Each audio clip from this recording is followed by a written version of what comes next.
After Jacob lived many years away from his home, God told Jacob to return. He had become very rich and now had 12 children. Just as he promised, God was with Jacob as he traveled. Returning home meant that Jacob would have to see his brother Esau again. Jacob was afraid of his brother Esau because Jacob had tricked Esau, and that had made his brother angry. Jacob learned that Esau was coming to meet him with 400 men. This made Jacob even more worried, and he made a plan to protect his family. Jacob prayed to God, "You have been kinder to me than I deserve. I am afraid of Esau. Please rescue me." Then Jacob sent some of his servants to meet Esau with a gift of many animals from his flocks. He sent his family ahead of him. When Jacob was alone, a man appeared and began to wrestle with him.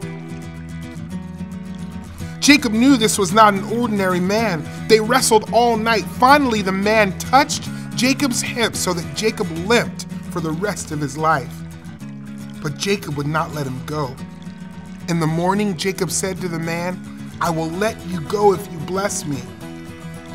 The man asked, "What is your name?" "Jacob," he replied. "Your name will no longer be Jacob," said the man.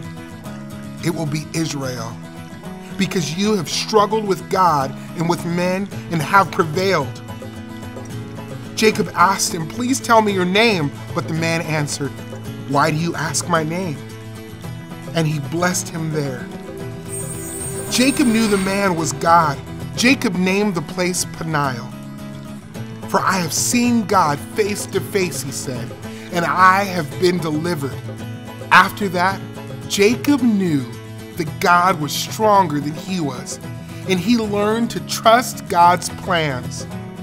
The sun shone on Jacob as he passed Peniel.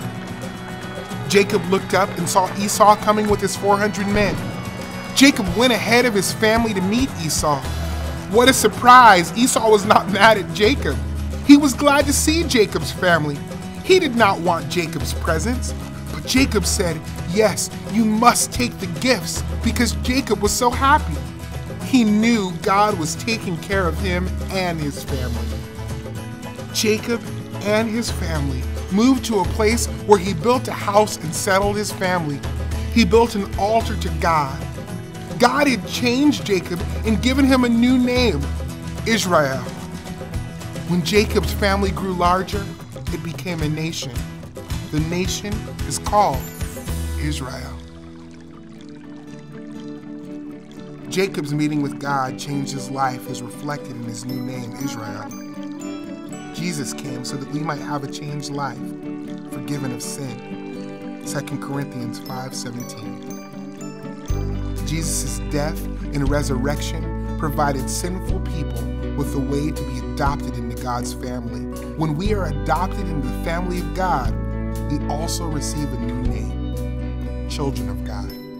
John